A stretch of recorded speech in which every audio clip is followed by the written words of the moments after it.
I lived with Alex's family for 10 years. It happened because Alex was so careless that I ended up with brain damage.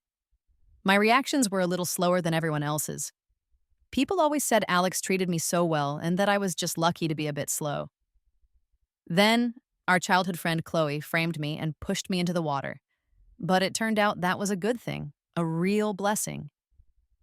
Feeling happy and clear headed, I went to find Alex, but I overheard him talking to someone I never liked. A fool like her? His friend asked. Alex sounded tired when he replied, "Yes, I will marry her. Marrying her will make up for my mistakes, and we can always get divorced later." So, on the day we were supposed to register our marriage, I left. Later, I heard that Alex's family's playboy young master traveled all over the world just to find a little fool. Seeing Alex again happened at a charity fundraising gala. I was there as a representative. The young innocence was gone. Now he had taken over the family business, looking mature and dignified. He moved with such composure. Beside him was Chloe, who used to be my best friend. I quietly focused on the food, not even looking at him. Honestly, we didn't have any connection anymore. But Chloe seemed determined to make things uncomfortable. "Irene," she said dramatically, "you finally decided to come back as if we were close friends." I kept my head down, not saying anything. She continued on her own. "You were so sly, leaving without a word back then, making Alex and me look for you for so long." I was stunned for a moment, then I understood. After so many years, they should have been together by now. The people around us were all sharp and observant. Seeing us talking, they joined in. "Irene and Alex, old acquaintances?" someone asked. Some people had recognized me. "I remember Irene's family and Alex's family had an engagement. Did you get married?" Alex raised his glass to drink, but his eyes were fixed on me with emotions I couldn't quite understand. "What are you saying? Didn't you see Chloe always sitting next to Alex?" Realizing their mistake, the person quickly changed the subject. "I heard Irene just returned to the country, coming back to participate in a charity fundraiser. Truly beautiful and kind-hearted." The fundraiser was specifically for children with intellectual disabilities. The goal was to provide them with better medical help and help them recover sooner. I came to participate as a favor to someone. Chloe seemed to see an opportunity. She smiled, but I could see the scorn in her eyes. "Of course, because Irene has the most say. After all." "What do you mean?" someone asked. She looked past the crowd to me. "After all, fools understand fools the best. Alex, isn't your foundation looking for a spokesperson? Irene is the best choice. Fools advocating for fools could potentially raise more funds." After she said that, the crowd reacted in different ways. Chloe quickly covered her mouth. I'm sorry, I misspoke. Irene isn't dumb." I frowned, put down my chopsticks, and lost my appetite. Chloe eyed me triumphantly, thinking she could still trick me like before. I wiped my hands, raised my head, and looked straight at her. "Yes, I'm no longer foolish, all thanks to you. If you hadn't intentionally pushed me into the water, causing me to hit a pillar, I wouldn't have been miraculously healed, right? The former best friend who once had a crush on my boyfriend." I still remember that day, my college graduation. After taking pictures and saying goodbye to my classmates, Chloe said Alex had prepared a surprise for me. He also mentioned before that we would register our marriage after my graduation. I thought it was a proposal, and I believed her. But Chloe took me to an abandoned swimming pool. She changed from her usual sweet behavior and said, "There's no surveillance here," then forcefully pushed me into the water. Since childhood, I had been afraid of water after nearly drowning and damaging my brain from a fever. I couldn't swim and ended up hitting a metal pillar nearby. Feeling dizzy through the haze, I heard her speaking. "Since you're foolish, why not be totally foolish? Why make Alex bear the responsibility of caring for you? Make him shoulder you for a lifetime and leave me no chance." "Irene, why? I'm better than you, smarter than you. He could have seen me without you." And she left as I was about to sink to the bottom. A strong will to survive made me remember words I read in a book before. Relax and let yourself float to the surface, then you will be saved. Later, I managed to pull myself out of the water, feeling as if the fog in my mind had disappeared and I became clear headed. It was a blessing in disguise. At my words, Chloe's face turned pale, her breathing rapid, while Alex seemed still confused. I had no desire to stay any longer, got up, and left. As I was messaging by the door, Alex stood in front of me. His eyes were downcast, reflecting my image. His tone held some surprise and cautious questioning. Irene, can we talk? I shook my head. No, I'm waiting for my boyfriend. Boyfriend? Alex's expression stiffened, seeming a bit unsteady but also disbelieving. I looked away, then continued. I came back this time to get engaged. His face turned so grim it could almost drip water. After a while, he suppressed his voice. You disappeared for so many years, now you're back, and then you tell me you're getting engaged? Irene, do you think it's fun to push me away like this? Alex's throat seemed to tighten, and his questioning was laced with sadness. He just stubbornly watched me, insisting on getting an explanation from me before giving up. I pursed my lips, looking up at him. Alex, does it matter to you whether I come back or not? Do I have a reason to report my whereabouts to you? He pursed his lips, but never took his eyes off me for a second. There were so many emotions swirling in his eyes, but they finally boiled down to one sentence. Are you lying to me, right? I didn't understand why he didn't believe that I had a boyfriend. Or maybe he still thought I was the same silly girl who used to revolve around him, her heart only holding him. Do you know I was looking for you? I interrupted him. I don't want to hear it, Alex. It's pointless. Why is it pointless? He took a step closer to me, and I took a step back. Seeing me resist him, he looked hurt. You used to be so clingy to me. I had no idea that 5 years ago Chloe would push you into the water. If I had known... Seemingly hitting the nail on the head, his eyes lit up and he explained frantically. Are you misunderstanding my relationship with her? I haven't been with her. I've been waiting for you all these years. A muffled roar sounded. The wind picked up, and a slight drizzle fell from the sky. I watched him quietly as he took a deep breath and reached out to help me straighten out my stray hair. I turned my head to avoid it. He paused, slowly let go, his tone choked. Didn't we agree to get married after you graduate? Didn't you say you'd only marry me when you grew up? Irene, don't look at me with such unfamiliar eyes. His vulnerability left me feeling unsure. He wasn't like this before. He used to dislike me. It was he himself who said no marriage. Just as he wished that day when I climbed out of the pool, joyously eager to find Alex and tell him the good news, I overheard him talking to his friends. I couldn't possibly like a fool like her for so many years. I've done everything I could for Irene.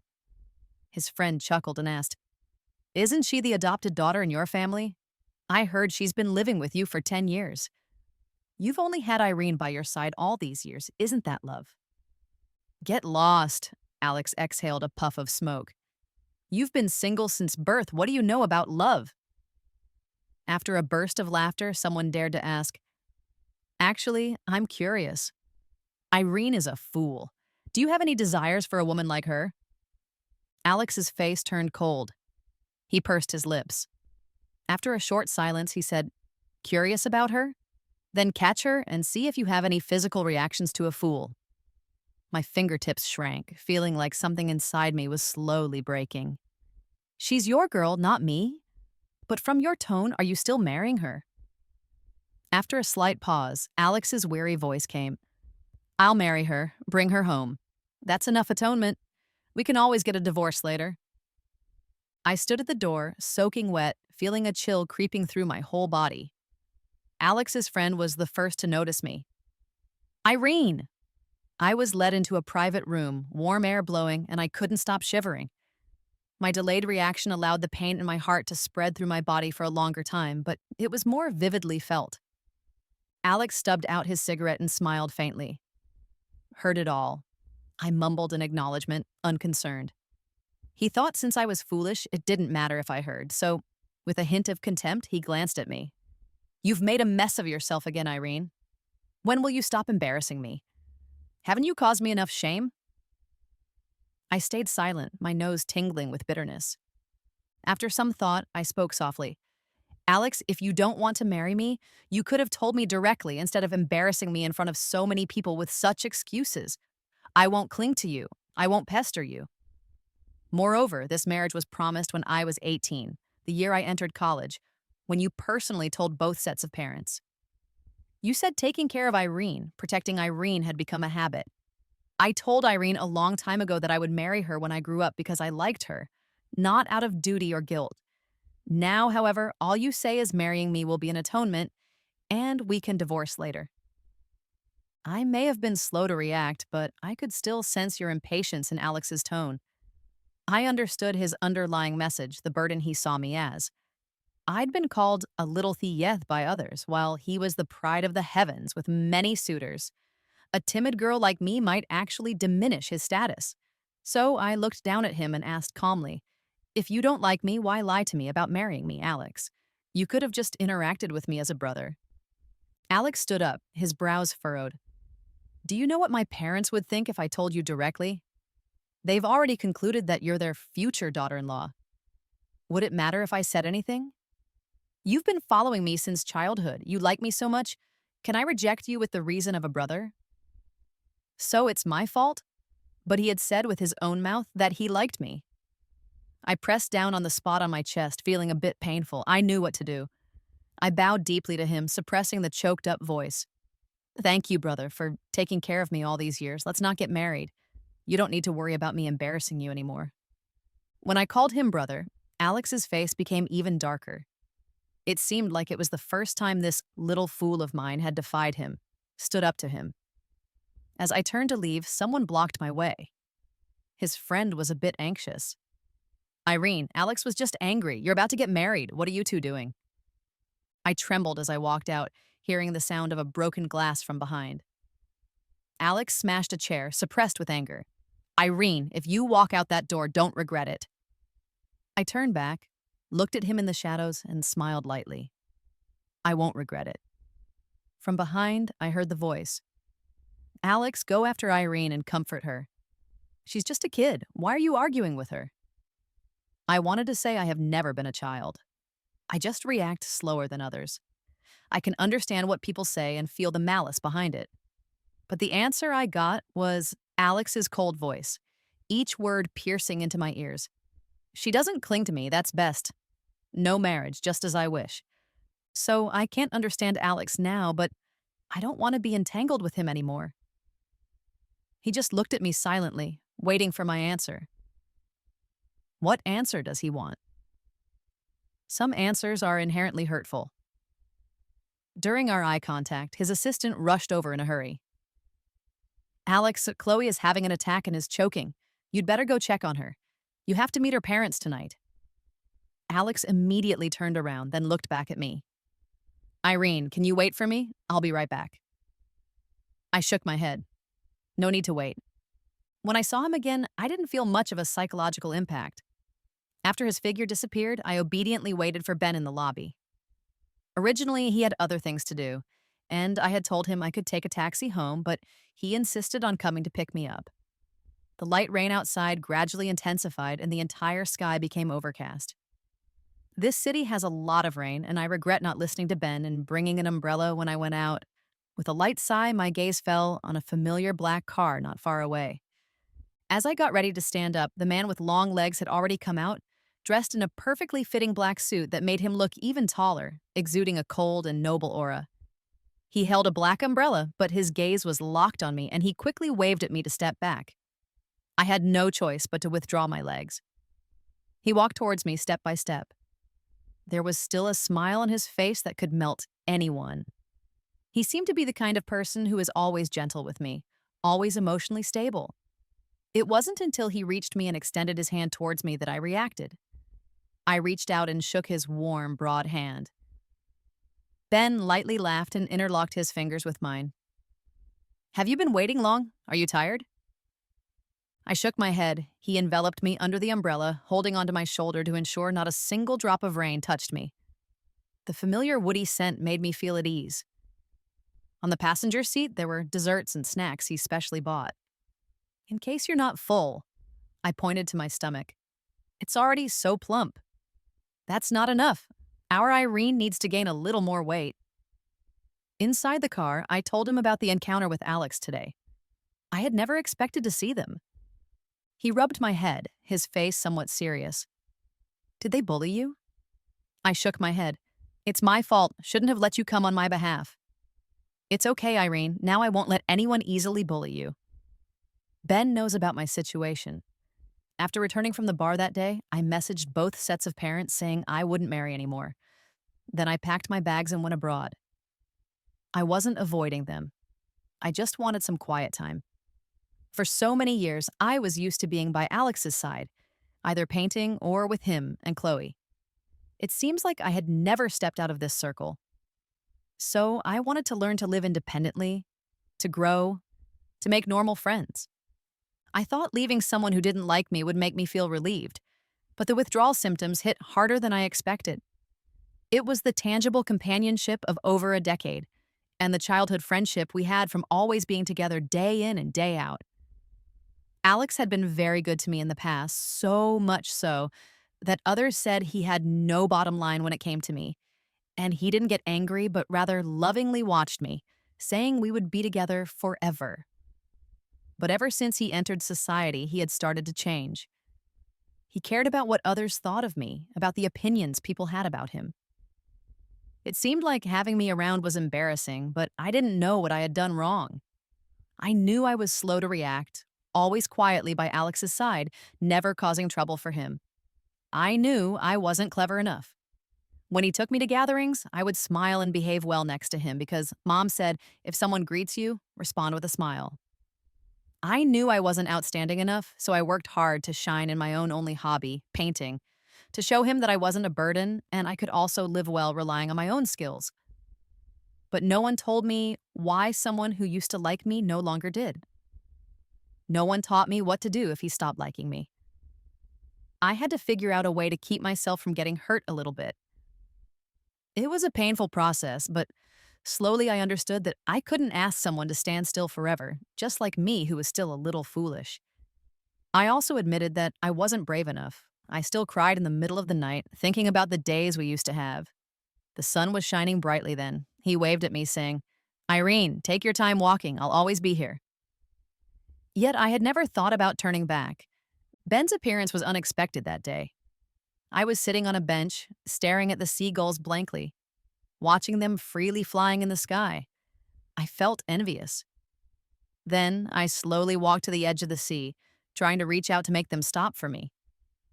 My feet were wet by the seawater, and as I was about to retreat, a man behind me suddenly hugged me back. He said, Don't lose hope. Seagulls won't die for you. He misunderstood that I was contemplating suicide. He said he had been observing me for a long time. He said I was always alone, that there was no light in my eyes. That was a bad sign. I told him that I used to have some trouble with my brain, that my reactions were slow, so I would be slow to get over things compared to others. There are some bad memories that just can't be forgotten to this day. I still remember Ben's voice being warm, clear, and pleasant amidst the calls of the eagles. He said, No need to rush to forget. If you let the good memories occupy all of your heart, the bad ones will only dare to lurk in the corner. I thought he made a lot of sense. Since that day, Ben slowly barged into my life. He knew I liked painting, so he took me to experience various cities. In the watery city of Venice, we went to secret spots that tourists hadn't been to with the locals. In the streets of Rome, he rode a bike, taking me through the streets and alleys, recounting Roman holiday. He said, Life is never as we wish it to be, but encountering someone is the greatest gift from above. Outside the Leaning Tower of Pisa, he held up an umbrella for me, nurturing my fleeting inspirations. And beneath the setting sun at Prague Castle, he made a wish with his hands together. For the first time with someone else's company, I saw different sceneries. For the first time, I realized that a life without Alex and Chloe, having other friends, was such a wonderful experience. Until I realized something was wrong, and it seemed like Ben had developed feelings for me. I instinctively wanted to escape, but he stopped me. I stuttered as I told him about my shortcomings and issues. I was dim, slow, not slick enough, not understanding the ways of the world, feeling like a burden to others, having many flaws. He interrupted me. Irene, isn't this your most pure and beautiful quality? Why do you feel like you are a burden to others? My friends, all really like you. They find chatting with you very enjoyable. They all say being friends with Irene is a wonderful thing. You are very good at providing emotional value to others, so don't underestimate yourself. I felt a warm tingling in my heart. It turns out what Mom said before was true. She said, our Irene is not stupid. She just cherishes others. Every move and carefully considers how to make others happy with her words and actions. She holds absolute goodwill toward everyone. If Irene doesn't know how to express herself, being a smiling listener will make people like her. So now Ben says many people like me. I felt my eyes welling up a bit. It seems I am not a burden to others. They wouldn't look at me strangely. Instead, they would say it's so great to be friends with Irene. Ben prepared a grand confession ceremony for me, inviting all our good friends as witnesses. I couldn't help but ask him why he liked me, and I counted on my fingers, saying, my personality is bland, not lively enough, just painting every day. Ben held my finger, warmth spreading throughout my body. He tilted his head, his profound eyes shining like stars. When you like someone, you like everything about them. I like you like this, not because of who you are, but because you are you. I also told him about Alex trying to scare him away. After all, even childhood sweethearts can grow tired of me after over a decade, let alone someone I've known for only 2 years. He said, Irene, relationships are different between people. We will have a normal romance, not out of pity, not out of sympathy, not out of guilt. I was puzzled. A normal romance? It's you confessing to me, us going on dates, holding hands as we roam the streets, eating together, watching movies, cooking together, living together, sharing every moment of our lives. Later, Ben really did all that. It made me realize, is this what love is like? Seeing my worst side and still loving me. Seeing my negativity but praising the good qualities in me and lifting me up. There will be anticipation, bitterness, sweetness, arguments, tempers, but also making up. Not being able to help sharing every little thing with him, planning our future life together. That future is him and me in ordinary days. I found a way to live comfortably. In that moment, I thought of Alex.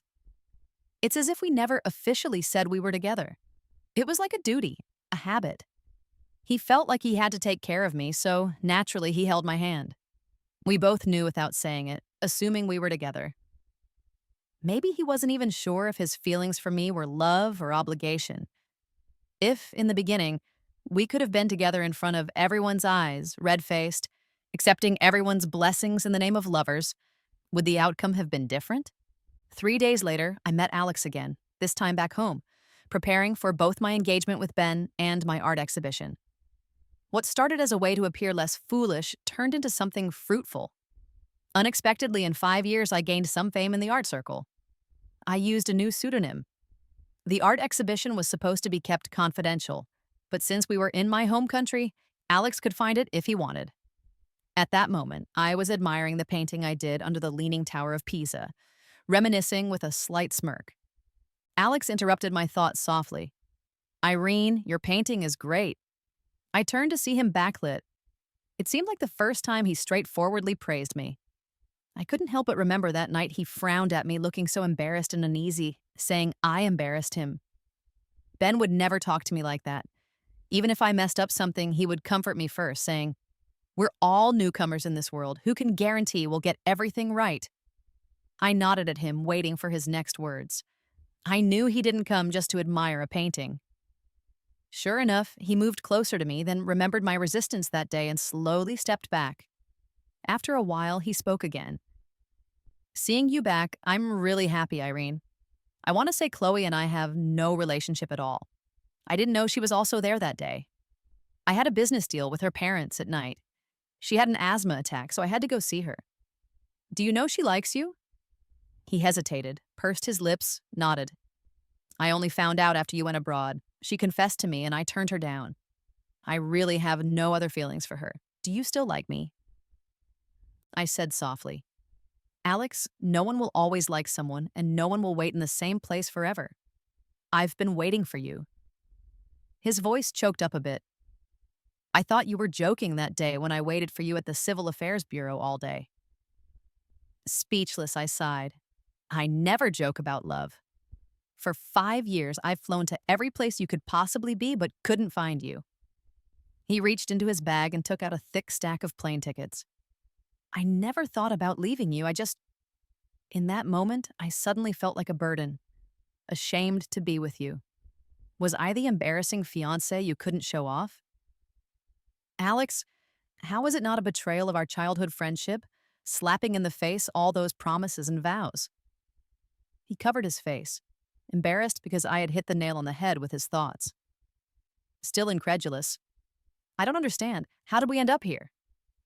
"I don't understand either. How can someone change like this over time?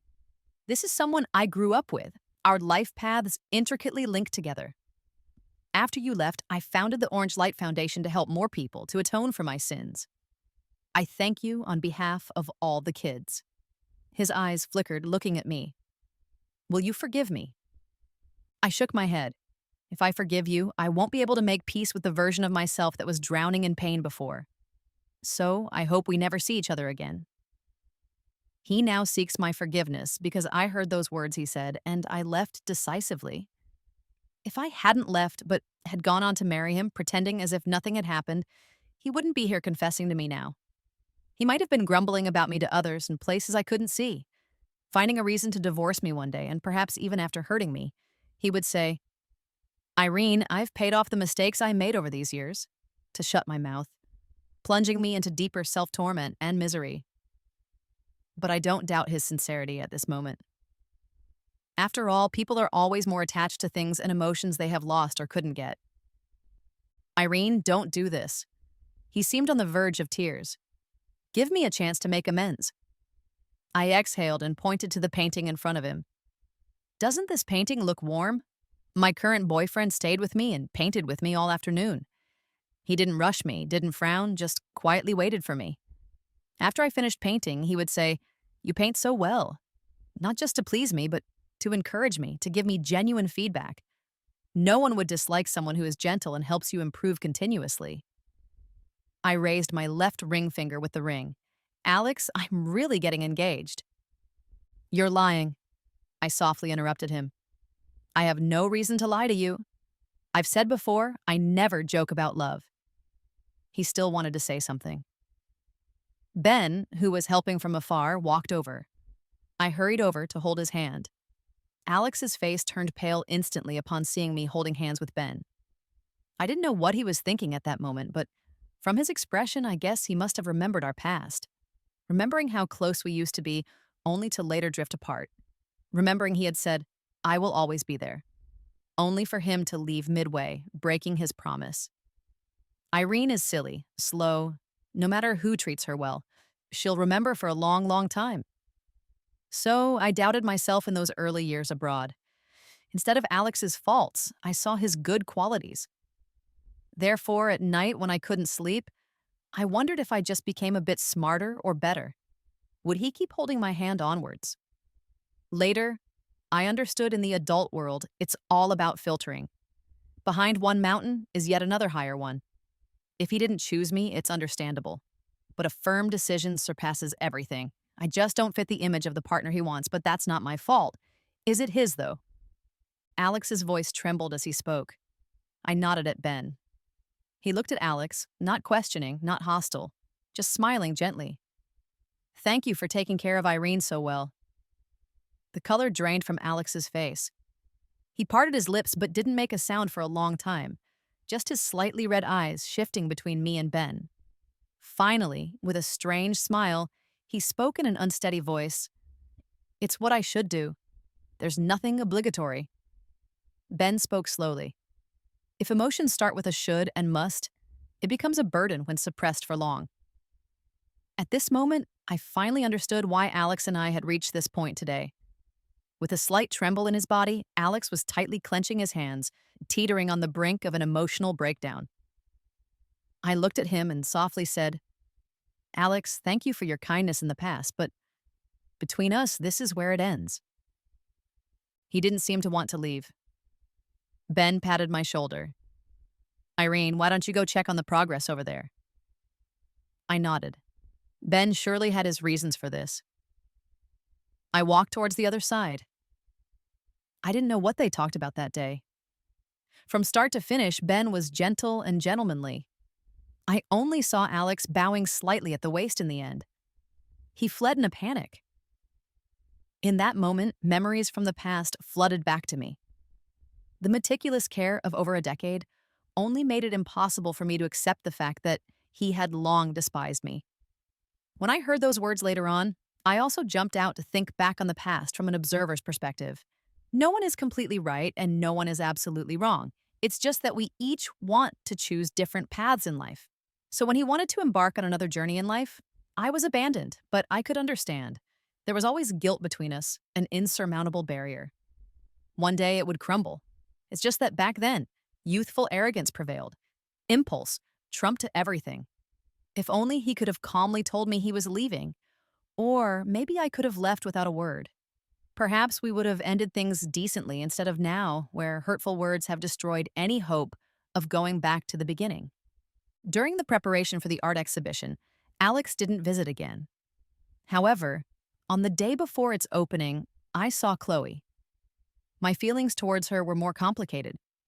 Chloe was the real Irene, found when she was 12, not the fake Irene, who was kept due to developing feelings. When she came from the countryside, she was rustic, awkward, and insecure with no friends. Plus, she had asthma. When she had an asthma attack triggered by someone bullying her, I saved her that day at the hospital. She broke down in tears, saying she felt sad that her parents didn't seem to like her very much, and she felt like she was the unwanted one at home. Seeing her cry so heartbreakingly made me uneasy, reminded me of myself.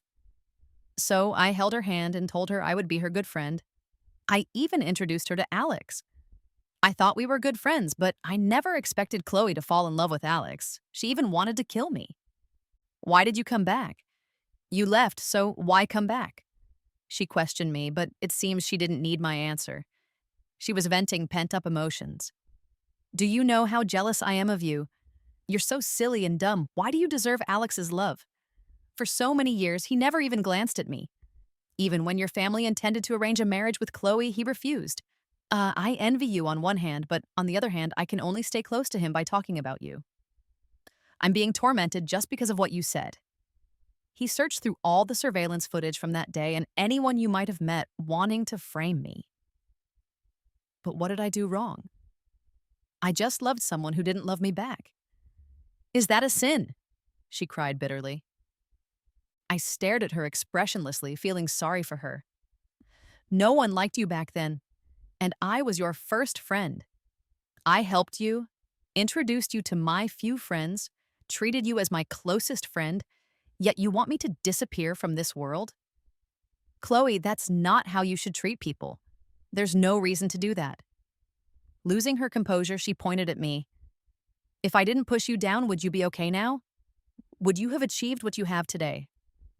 Irene, you are the hypocrite. I saved you. I shook my head, feeling like she was beyond saving. Signaling for the security to come forward, I said to her, Oh, Chloe, when you make mistakes, you should face the consequences. It's not Alex who wants to put you in trouble, it's me. I plan to resolve it after the art exhibition. But she remained unrepentant. People must always bear the consequences of their initial choices. That day, I stood by the river for a long time, missing many calls from Ben. My mind was in chaos, but I didn't want him to worry, so I answered the phone. Hello? On the other end was Ben's low, soothing voice. I turned around, and there he stood in the wind. I don't know how he found me, but at that moment, my heart felt full. I walked over and hugged him, saying, Ben, do you think I'm bad? He knew what I meant and gently rubbed my back. If avoiding harm to yourself is considered bad, then wouldn't the world be too small for all the villains? Or if punishing bad people relies on karma, wouldn't it drive God crazy? He made me chuckle, and as I lifted my head, our eyes met. I once thought Chloe was a very good friend. Yeah, I know. Shushu always likes to show kindness to others. It's not your fault. I returned to his embrace, sighing softly. I can't help but feel sorry for her. Maybe I shouldn't empathize with her so much. Ben said, "Empathy is neither a curse nor a reward. It is the talent of the kind-hearted. I've always been proud of you for having such a gift." He always had a way with words. As I changed position in his arms, I sighed. I just wonder, why do I encounter so many unpleasant things? If everything went smoothly, it wouldn't be called life. What you've lost, missed, there will be better arrangements from above. He comforted. I smiled. Is this arrangement meeting you? Ben grinned. No, I walked towards you myself. On the day of the art exhibition, snowflakes fluttered down again. After a long time, I had the space decorated with feathers and prisms, with the prisms reflecting light onto a huge blank canvas in the middle, creating an artistic spectacle. In the night, when the lights reflected off it, everyone became a part of the artwork. The exhibition was a great success, and many pieces were sold. My art was not cheap. The agent mentioned that someone bought one of my early, somewhat dark-themed pieces, depicting a shattered girl in a huge swimming pool, the bright red blood merging with extreme blue, a strong sensory stimulation signifying grand new beginnings. He said the buyer wanted to talk to me after the event. So, after the crowd left, I saw Alex. "Sorry for meeting you like this. I know we still have one last farewell between us," he said. That day, Ben had a few words with me. I patiently waited for what he had to say next. He said, Irene's personality didn't develop overnight, but over more than 10 years. The one who's always been wrong is not her. She's always been sensible beyond belief, not wanting to cause you trouble, but you treat her as a disgrace. Your attitude determines how your friends view her. They're strange looks. Aren't they all because of you? If after so many years of love, someone else's look or action can make you waver, then you don't truly love her. You say you're trying to atone, that you take care of her out of guilt and responsibility, all just to satisfy your ridiculous ego, and also making lewd jokes about things between men and women. You really have no class. I pursed my lips, trying hard to keep the sadness rising in my nose at bay. Alex took a deep breath. He also talked about what you've been up to in recent years. Irene is a very kind and obedient girl. When my friend gave her a small gift, she would be so flustered, unable to believe it, wanting to repay with even greater kindness. But even after I spent years helping her dispel the darkness within, in the beginning of our relationship, she would still tirelessly tell me she's stupid, slow, that she doesn't seem worthy of love. Otherwise, why would the person who seemed to like her for so long actually not like her? Is she not deserving of love? No, it's you, Alex, who isn't worthy. She's doing well now, growing into the person she wants to be, and now you come looking for her, asking her to turn back. On what grounds? He choked up a bit as he looked at me. I've been wrong all along. Every day since you left, I've regretted those words I said. I regret using that tone to hurt you, to embarrass you. Countless nights I've wondered if things would have been different, if I could have just smiled and said good things about you when others asked. If I could have kept you close during every gathering, introduced you to everyone, said we've been childhood sweethearts with a deep connection, would we have made it through? I sniffed, unsure of what to say. I looked at his slightly teary eyes. So can you at least say you're sorry to me? He lowered his head, shadows showing through his eyelashes, his lips trembling slightly. Irene, I'm sorry. So, between us, there's no chance anymore, is that right? The glistening tears clung to his eyelashes, and after a moment, tears streamed down his face. This was the first time he cried in front of me. I turned away, watching Ben walking towards me under the umbrella in the snowfall. In the fluttering snowflakes, his eyes brimmed with a smile. His black coat stood out amidst the vast white scenery, looking solitary and elegant. It seemed like everything else in the world had disappeared, leaving only him. Unconsciously, I curled my lips into a smile. He came over and put a scarf around me, patting my face. Your cheeks are all red from the cold, still standing here smiling. He then took my hand and placed it in his warm pocket. I had someone make your favorite sweet porridge. You can have it when you get home. Under his umbrella, shielding the snowflakes falling continuously, I smiled back at him. Okay. When I turned around, Alex seemed puzzled, looking at me and Ben with a hint of sadness in his eyes. For some reason, maybe he was reminded of how close we used to be. After what just happened, feeling uncomfortable, the white snowflakes soon covered his shoulders, almost bending him over. Alex, it's time to say goodbye to the past. We both need to move forward. As he left, he stayed in the same spot. When I turned back, I saw him crouched on the ground, shoulders shaking, slowly turning into a black speck. Engagement set for the 6th of next month. How do you feel about that? I cheerfully took Ben's hand. You decide, I'm good with anything. He affectionately rubbed my head. Silly, have you forgotten that day is the anniversary of our first meeting? I realized Ben always enjoys these romantic gestures. He corrected me. Wrong, it's about the sense of ceremony. Whether at the beginning, middle, or end, every day we love each other is worth celebrating. I suddenly remembered a phrase we saw at the museum with Ben. Believe firmly, pain will end someday, love will eventually come. So, I reached out and hugged him. Ben, thank you for your sense of ceremony. Thank you for being in my life.